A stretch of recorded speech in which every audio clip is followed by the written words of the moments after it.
Is it clear?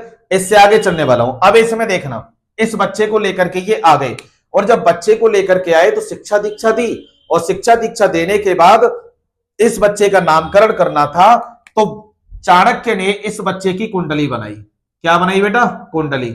और जब इस बच्चे की कुंडली बनाई तो कुंडली बना करके पता चला कि इस बच्चे का जो जन्म हुआ है वो चंद्र ग्रहण की मध्यरात्रि में हुआ है। किसमें?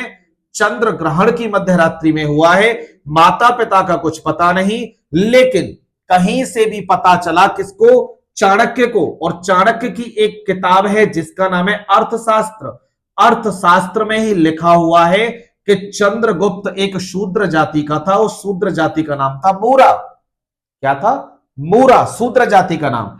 तो इसी शूद्र जाति के आधार पर चंद्र ग्रहण की रात्रि को जन्म हुआ, तो इस बच्चे को कह दिया चंद्र, माता पिता का कुछ पता नहीं, गुप्त, और मूरा शब्द से क्या निकल के आ गया बच्चा? मौर्य।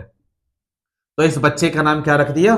चंद्रगुप्त मौर्य इस बच्चे का नाम रख दिया। बात समझ पा रहे?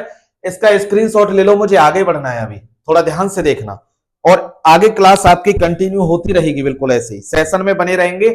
तो मैं यहां से थोड़ा सा रेज करूंगा, ज्यादा नहीं, ठीक है? देखिए आगे।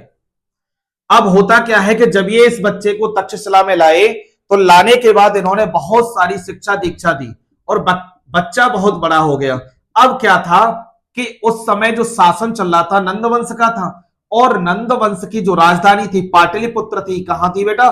पाटलिपुत्र थी। और पाटलिपुत्र और तक्षशिला के बीच में एक छोटी सी वाटिका थी, और जो वाटिका थी बेटा उसका नाम क्या था? सड़वन वाटिका। क्या नाम था? सड़वन वाटिका। अब इस वाटिका का जो खेल था बहुत खतरनाक हुआ। इसमें क्या रहा कि चंद्रगुप्त अक्सर करके अपना अभ्यास करने के लिए जो जाते थे वो कहां जाते थे?